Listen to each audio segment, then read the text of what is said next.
Sounds of the adhan, the Muslim call to prayer, ring out from speakers inside a Jewish synagogue. This is a scene from a multi-faith gathering marking Ramadan's fast breaking for Muslims, the fast of Esther for Jews, and the New Year, or Nowruz, for those who celebrate it. Rabbi Stuart Weinblot says this year's gathering is different from the previous years. The world has changed very much since when we had the iftar a year ago. There's a war that's broken out between Israel and Hamas.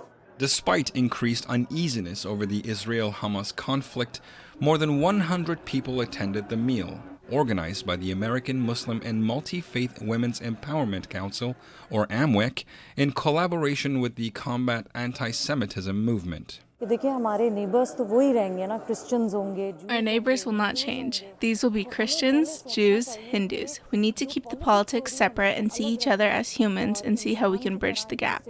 Organizers say that several threats had been made against the Muslim-Jewish Solidarity Iftar this year. So there's a heightened sense of tension, a heightened sense of security, and in many respects, it makes what we did tonight even that much more important. It was difficult to navigate it, and there are some people who chose not to come because they don't necessarily understand the importance of something like this at a time like this.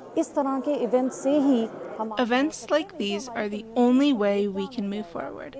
Otherwise, our communities will break down. I can't tell you how many hate messages we got, but we had to bypass all of them and take this step. But we will not back down. Similarly, we have iftar events in Boston, Los Angeles, and New York because interfaith is our religion.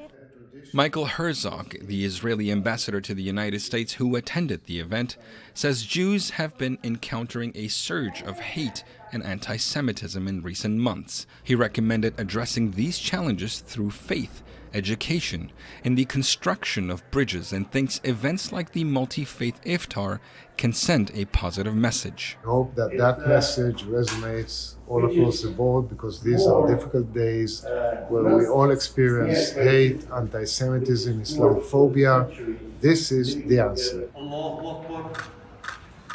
Organizers say fewer Muslims showed up at this year's interfaith Ramadan event, citing conflicting viewpoints on the Israel-Hamas war. Event speakers, however, stressed the importance of fostering interfaith engagement in the United States, combating anti-Semitism and Islamophobia, creating an atmosphere of mutual understanding, and putting an end to divisive language between Muslims and Jews. For Nilofar Mughal in Potomac, Maryland, Bejan Hamdard, VOA News.